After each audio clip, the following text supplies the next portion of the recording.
sprejeti sebe in sprejeti odgovornost za svoje življenje pomeni to, da nisi žrtev več okolice, niti situacij, niti odnosov, niti dogodkov, ampak si v bistvu v svojem stebru, si odgovoren za svoje življenje in zavestno kreiraš svoje življenje. Ko z osebnostno rastjo prideš do tega, da sam kreiraš svoje življenje, se zaveš tega, da ne moreš spremeniti ljudi okrog sebe. Spremeniš lahko samo sebe. In ko spremeniš sebe, se spremeni tvoj zunanji svet. In z osebnostno rastjo si pripravljen iti ven iz vloge žrtve in v odpuščanje, to je še en korak vmes, in potem v to novo življenje. In nič od tega itak se ne zgodi čez noč. Tudi sama sem šla čez malo daljši proces transformacije, ampak povem, da je vredno, ker sem prišla do sebe, do svoje srčike in dejansko sem tisto svojo čebulo, kot jo pravim, olupim jo in verjamem, da je še par slojev za olupiti.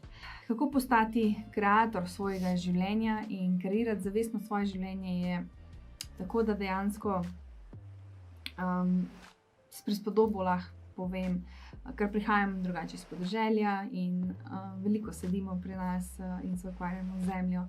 In če verjetno si že kdaj v svojem življenju zasadil kakšno stvar, zgleda to takole in se boš spomnil tudi, da je to res.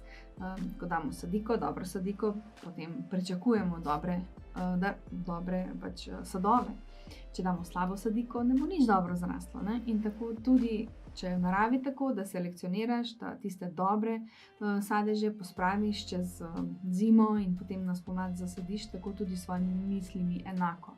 Ker če boš imel veliko ljubezni, upanja, pozitivne afirmacije, pozitivne misli, da popravljaš svoje procese, boš imel tudi drugačno realnost.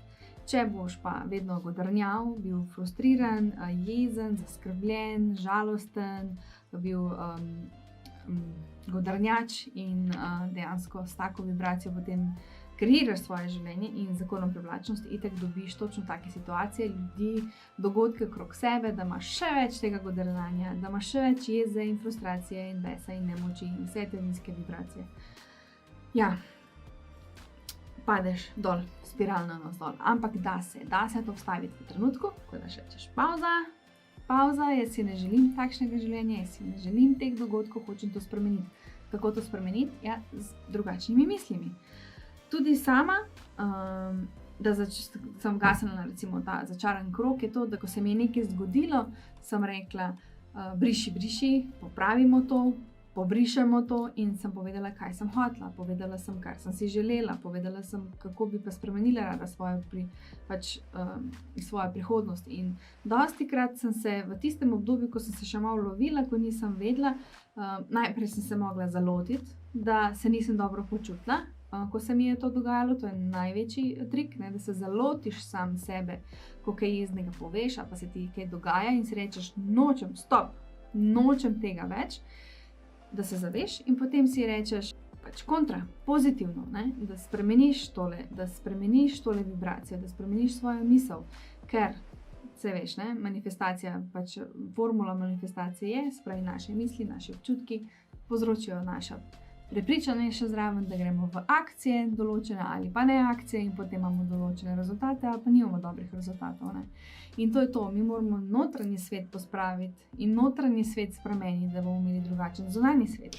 In ja, ko si rečeš pauza in poveš drugačno besedo, poveš drugačno misel, si rečeš, nočem se tako počutiti, hočem se počutiti tako pa tako, želim si takšne dogodke in spremeniš v tistem trenutku, ker dejansko tukaj in zdaj kreiraš, v tistem trenutku spremeniš to in počakaš, da to tvoje sadika, ko si jo zdaj zasadil v zemljo, da zraste in obrodi dobre sadove. Tako da ja, to je to. Spremeniti moraš svoj notranji svet, da bo bil tvoj zunanji svet lepši.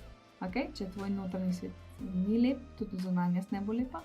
Če je tvoj notranji svet lep, bo tudi zunanjost lepa. Tako da ja, kreiraj naprej svoje boljše življenje in se vidimo naslednjič. Čau!